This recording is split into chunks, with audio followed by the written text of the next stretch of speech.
Hello, my name is Hannah, and I'm 30 years old. I work as a graphic designer from my cozy home office in Brookhaven. My husband, Jason, is a real estate agent, smart, driven, and the kindest man I've ever known.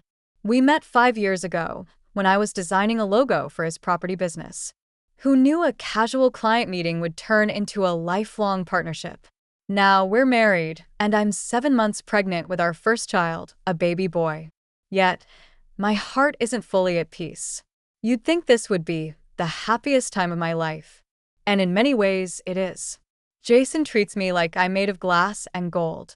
His parents, Susan and Frank, call almost daily to check in, offering help, advice, and even recipes. Our home feels full of warmth, but a shadow hangs over everything. My own family. My mother, Linda, has always been complicated. On the outside, she's elegant and admired, an active member of local arts committees, charity boards, and upscale luncheons. She's the kind of woman who never appears in public without her hair styled and her pearls in place.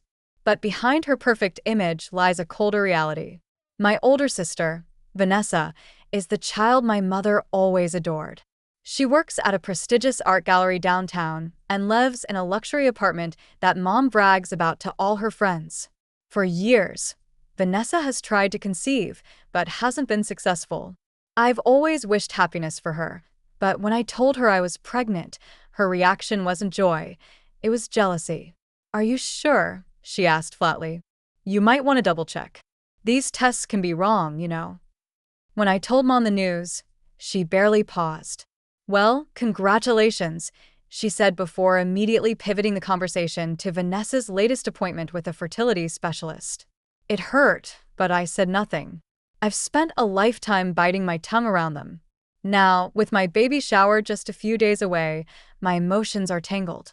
Jason and Susan are planning everything with such love. They've even invited Rebecca, Jason's cousin and my OB/GYN, for extra support. But the idea of having my mother and sister there makes my stomach twist in anxiety. I haven't forgotten the last time we were in the same room. Mom criticized my weight, and Vanessa barely looked me in the eye. Jason keeps telling me not to worry. "We're building our own family now," he says, kissing my forehead. I know he's right, but when scars run deep, they don't fade overnight. Growing up, I always felt like a supporting character in my own family story. My mother, Linda, didn't raise daughters, she raised reflections. We were meant to reflect her perfection, her ideals, her public image. When we didn't, she made sure we felt it. Vanessa, being older and more naturally polished, fit into Mom's mold. She was graceful, eloquent, always dressed like she stepped out of a fashion magazine. I was the opposite, quiet, creative, awkward at formal events, always smudging my sleeves with ink or charcoal.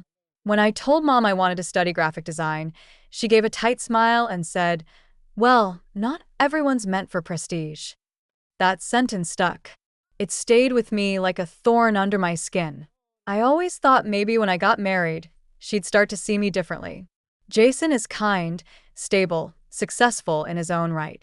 We bought a beautiful little house on the edge of town and built our lives from the ground up. But even that didn't impress her. When I brought Jason home for dinner the first time, she asked him if he planned to stay in real estate or eventually get a real job. Jason laughed politely, but I saw the way his hand tensed in mine. Vanessa, of course, could do no wrong. When her gallery hosted a mid-level artist from Chicago, my mother acted like the Queen of England had just visited. "Your sister works with culture," she'd say. "Real influence. That's how you shape a city." Whenever I achieved something, landing a client contract, getting featured in a design blog, it was always, "Well, that's nice too, dear." Over time, I learned to stop expecting praise. But pregnancy shifted something inside me. Suddenly, I wasn't just creating logos or infographics. I was creating life, a little boy, a future. And whether Linda or Vanessa ever recognized it or not, I was proud of myself. Still, the old pain lingered. I hadn't spoken much to Vanessa since I told her I was expecting, not because I didn't want to, but because I didn't know how to handle her coldness. Jason reminded me, sometimes distance is the only protection. He was probably right. 2 days before the shower, Susan called to confirm everything. Cakes ordered, decorations on the way, and the guest list finalized, she said. Your mom and sister both RSVP'd, she added gently. I felt my heart sink. They'll be there, I murmured. Of course they will. But in my gut, I didn't feel excitement. I felt something much heavier. Dread. The day before the baby shower, I found Jason in the nursery, carefully assembling the crib we'd picked out together last month. He had his brow furrowed in concentration, a screwdriver in one hand, and one of the instruction sheets clamped between his teeth. When he noticed me in the doorway, he smiled. Almost done, he said, tapping the side of the white wooden frame. Just need to finish this corner and test its stability. Can't have our little guy sleeping in a wobbly crib. I smiled, grateful for the simple steadiness he brought to my life. Jason was the kind of man who never panicked. When we found out I was pregnant, he didn't freeze or hesitate. He pulled out a notepad and started mapping out a plan: savings, maternity care, nursery space. And in every plan, he made room for my dreams, too. I walked over and sat on the edge of the rocking chair beside him. Do you think tomorrow will be okay? I asked softly. He looked up. You mean the party? I nodded. Jason put down the screwdriver and knelt in front of me, placing both hands on my knees. Listen to me, Hannah. This is your day, our day. It doesn't matter who shows up with what kind of attitude. We're doing this for our baby and for us. I blinked back unexpected tears. Pregnancy had made me emotional in ways I hadn't imagined. But this moment felt deeper than hormones. It felt like I was finally being allowed to feel safe.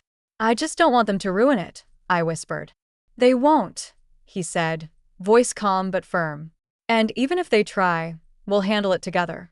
You won't be alone. Not for a second.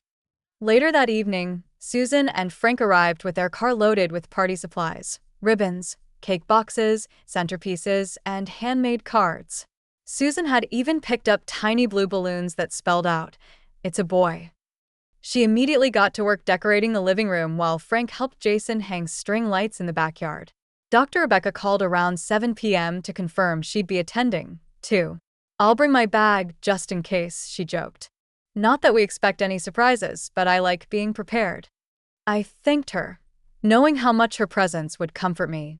She'd been my OB/GYN since the beginning and, more than that, a trusted friend. If anything went wrong, I knew I could rely on her.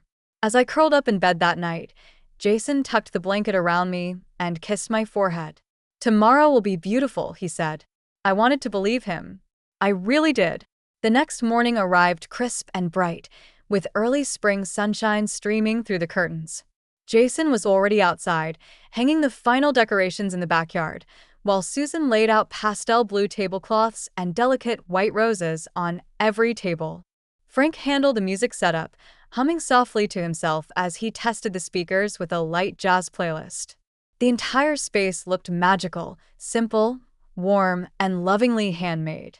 Rebecca arrived just before noon, dressed casually in light blue scrubs, her doctor's bag slung over one shoulder. I'm off duty today, she said with a wink, but I'm here if anything unexpected happens. I gave her a grateful hug. I'm so glad you're here. By 1 o'clock, the first guests began arriving.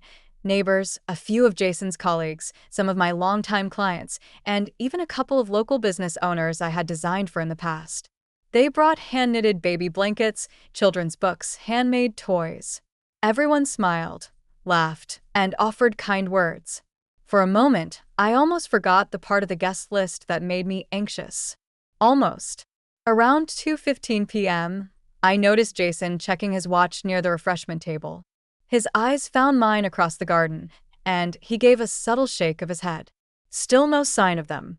She's never late, I murmured to Rebecca, who sat beside me under the shaded canopy. Not for social events. Just then, a sleek black car pulled up along the curb. I stiffened. Linda stepped out first, wearing a pearl gray designer suit and heels far too high for walking on grass. Her makeup was flawless, her chin slightly raised in that same familiar look of polite disapproval. Vanessa followed behind her, holding her phone and barely making eye contact with anyone. She wore a tight navy dress and oversized sunglasses that covered half her face.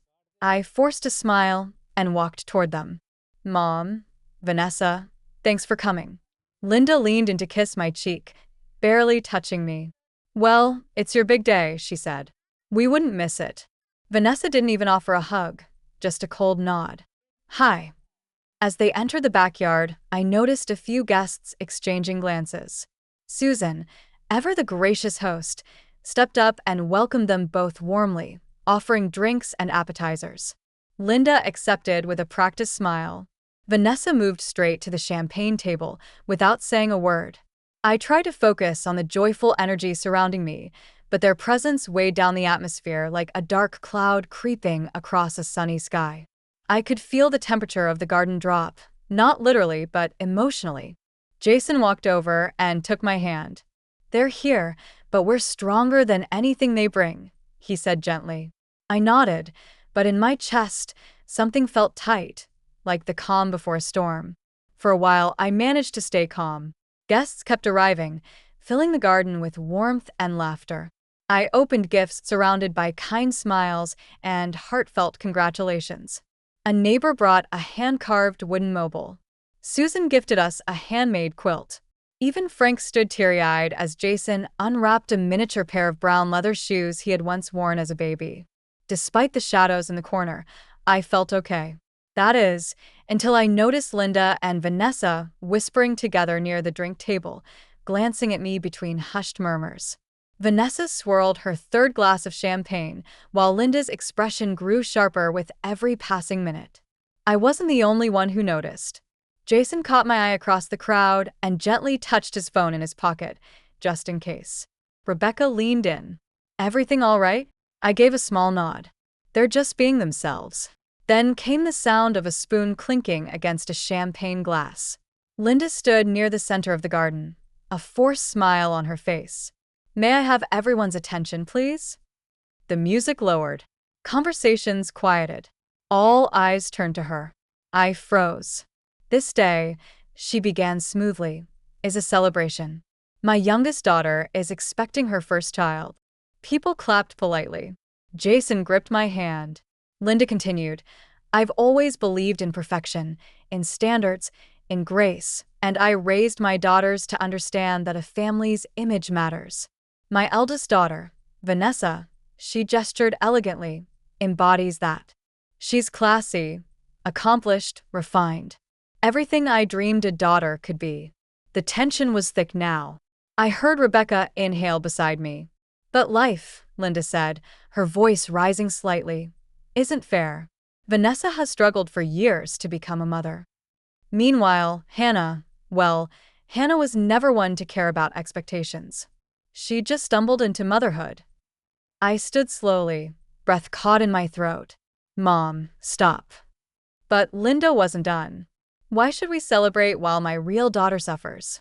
Her voice cracked with sudden rage. In one terrifying instant, she reached toward the refreshment table, grabbed the large ceramic bowl of steaming soup meant for guests, and hurled it at me. Hot liquid splashed across my belly. I screamed. Jason lunged forward, catching me just as I doubled over in pain. My dress clung to my skin, soaked and scalding.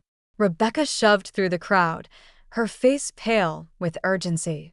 Guests gasped, some shouting. Phones flew up, filming, calling for help. Then came the final dagger. Vanessa, watching with her glass in hand, laughed softly and muttered, "Serves you right." The world tilted. I gripped my stomach, breath ragged. The baby. Rebecca caught me. Jason, get ice. Someone call 911. Now. Jason's voice roared across the garden, full of fury and fear. You just assaulted a pregnant woman. You're not my family. Stay away from my wife forever. And just like that, the garden exploded into chaos. Rebecca was all action. She eased me into a chair while Jason ran for ice packs and towels. My soaked dress clung to my skin, and a dull, throbbing burn spread across my lower belly. But what terrified me most was the silence inside me. No flutters, no movement. The baby isn't kicking, I whispered, barely able to breathe. Rebecca's face changed instantly. We're not taking chances. Paramedics are on the way. Just keep breathing, Hannah. All around us, the atmosphere had turned electric. Guests were horrified. Several were filming. Others were yelling at Linda and Vanessa. Susan stood frozen in disbelief while Frank called out, "Did someone call the police?" "I did." A woman named Karen, one of Jason's coworkers, spoke up. "They're on the way." I told them a pregnant woman was attacked with hot liquid. Linda stood stiffly in the middle of the chaos, arms folded like a statue. "I merely expressed my emotions," she snapped. "She's my daughter." Jason stepped forward, eyes blazing. "You're not a mother. You're a threat, and you're going to jail for what you just did." Vanessa rolled her eyes and muttered, "This is all so dramatic." Quantity. 2 squad cars pulled up outside the house. Blue and red lights bathed the hedges as uniformed officers entered the garden with urgency. The lead officer, tall and composed, stepped toward Rebecca. "You placed the emergency call?" "I'm a physician. This woman is 7 months pregnant and had hot soup thrown directly at her abdomen. She's experiencing pain and decreased fetal movement." The officer nodded, turned to me, then back at Linda. "Ma'am, you're being detained for assaulting a pregnant woman." Before Linda could protest, he signaled to his partner, who stepped in with handcuffs. Gasps rippled through the crowd. "This is outrageous," Linda hissed. "She's exaggerating." "No, you're just finally being seen for who you are," Jason said, his voice cold. Vanessa took a step back. "I didn't throw anything." "You encouraged it," said another guest firmly. "I heard you laugh. I saw you standing there smirking." "Ma'am," the officer addressed Vanessa, "you're under arrest as well. Accessory to assault. You'll have your chance to explain in court." Both women were cuffed and led out of the garden. Some guests applauded quietly. Others stood in stunned silence. As the officers passed Rebecca, she muttered, "I hope the system does its job." Moments later, paramedics arrived, their gurney rolling swiftly across the lawn. Rebecca briefed them while I was gently lifted and secured. Jason climbed into the back of the ambulance with me, his hand wrapped firmly around mine. "You're safe now," he said softly. "We're going to protect our baby and ourselves." Tears filled my eyes. No more silence. No more pretending. The doors closed behind us, and the sirens began to wail again, this time carrying me towards safety and justice. The bright lights of the emergency room stung my eyes as I was wheeled in on the stretcher. Nurses moved quickly, checking vitals, cutting away the wet fabric of my dress, applying cooling ointment to the burns. Rebecca stayed beside me, calm and steady, briefing every staff member with precision. Jason never left my side. He held my hand through it all, his jaw tight, his knuckles white. Time felt like it slowed. After what felt like hours, an OB specialist entered the room with a portable monitor. He placed the Doppler on my stomach, and for a tense moment, there was only static. Then, the sound of a heartbeat, soft, irregular, but present. Jason exhaled hard and bent his head to my shoulder. I closed my eyes, overwhelmed with relief. "He's holding on," the doctor said gently. "But you'll need to stay overnight for observation. We'll monitor fetal movement and heart rate every few hours." I nodded, too exhausted to speak. As the medical team stepped out, Jason sat down beside me, pulling the blanket gently over my body. "I should have stopped them sooner," he murmured. "No," I whispered. "I didn't think she'd actually do it either. But now we know who they really are." For a few minutes, we said nothing. The quiet hum of machines filled the room. I stared at the ceiling, wondering how many times I told myself she didn't mean it or Vanessa's just stressed. Excuses layered over hurt like wallpaper covering cracks. Rebecca returned with clean clothes and a soft smile. No signs of internal trauma. "Burns are mild. You and the baby are stable for now." "Thank you," I said, my voice still. "I'll talk to Susan," Jason said. "She and Frank wanted to come, but I asked them to wait until we had news. They're ready to file witness reports." I looked at him. "Jason, I want to press charges." His eyes met mine. Then we will, and I'll make sure the restraining orders are in place. I nodded, feeling a weight in my chest loosen for the first time. No more access, no more invitations, no more giving them chances to hurt me. That's done, he said. I fell asleep that night with his hand in mine and the soft, rhythmic heartbeat of our baby echoing in the background. For the first time in years, I wasn't just surviving, I was preparing to fight back with truth, with strength, and with the law on my side. The morning after my release from the hospital, I sat at our kitchen table in a fresh pair of pajamas, sipping tea as Jason reviewed legal documents with his laptop open. My abdomen still stung where the soup had scalded me, but the greater pain came from a different place, a wound I'd carried for years that now demanded to be acknowledged. Jason looked up. Our attorney already drafted the restraining order. It'll be filed by noon. And Frank's compiling all the video clips from the party.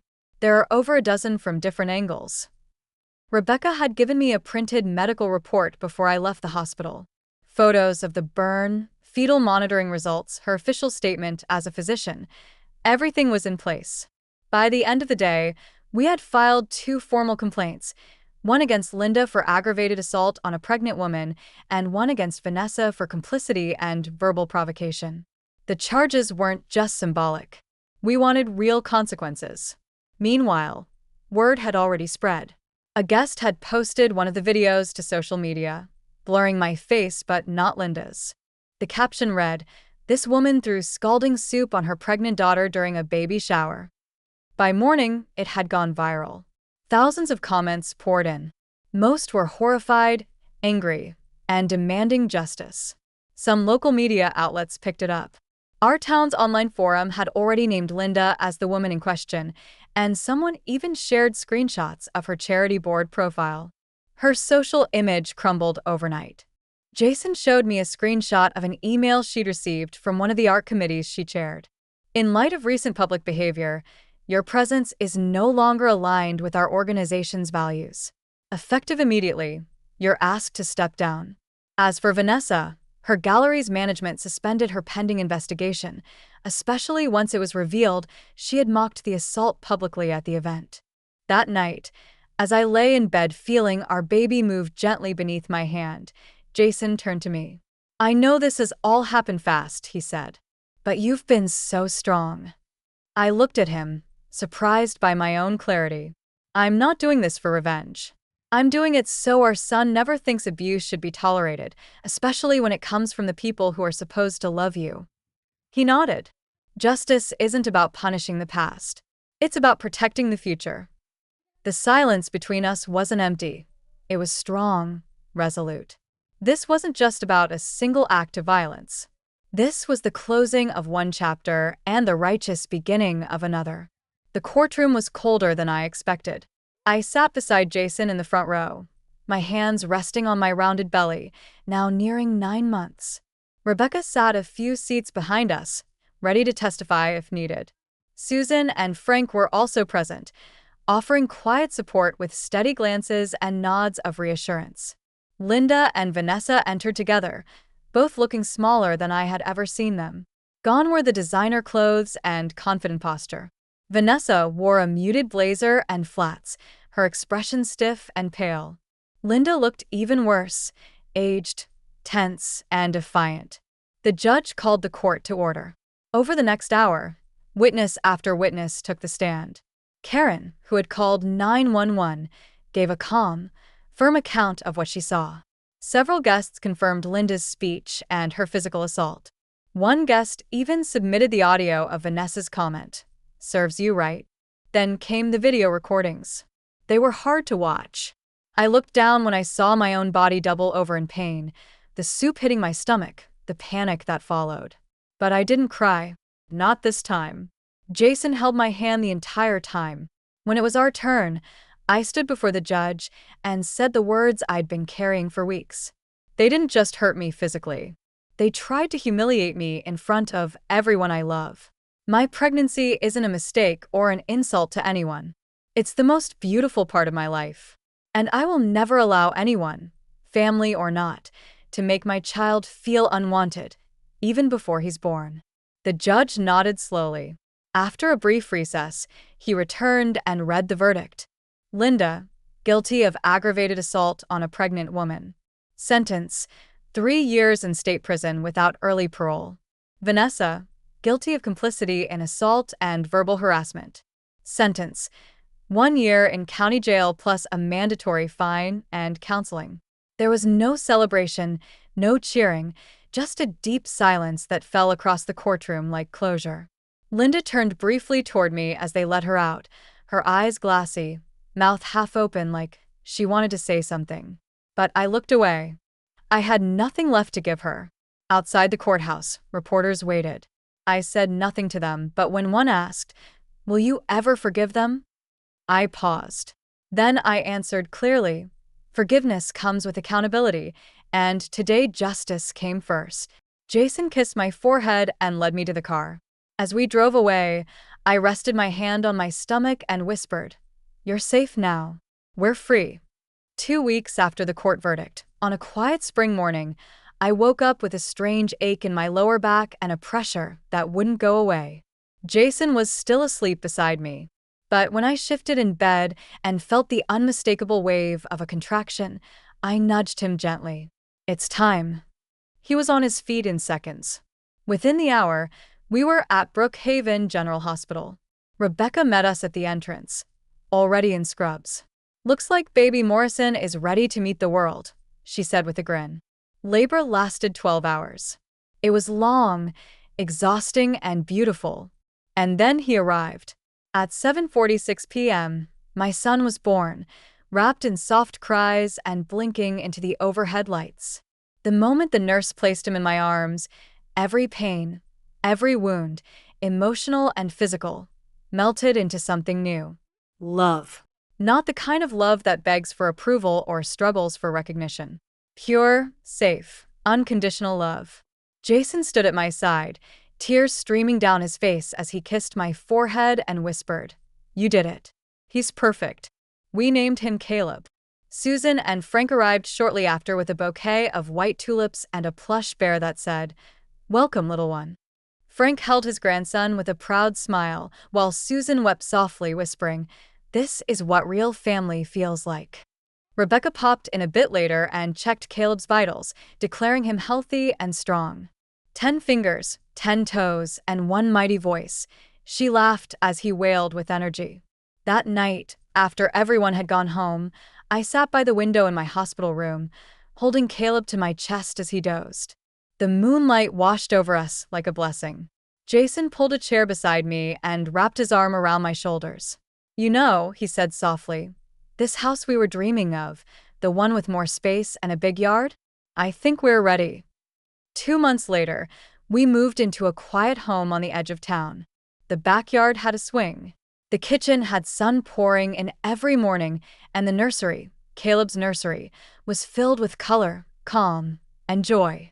We installed security cameras, locked down our legal boundaries, and never looked back. Linda and Vanessa never reached out again.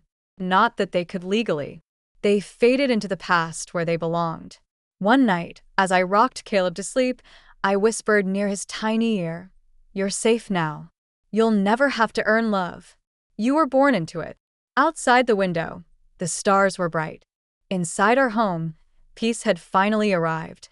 And with Caleb in my arms, I knew this was the life I had fought for, and we had won. Thank you for watching this powerful story of strength, justice, and new beginnings. If this story touched your heart, please take a moment to like the video and share your thoughts in the comments below. We upload more stories like this every week, full of emotion, real-life struggles, and powerful endings. Don't forget to subscribe to the channel so you never miss an update. Your support means everything. See you in the next story.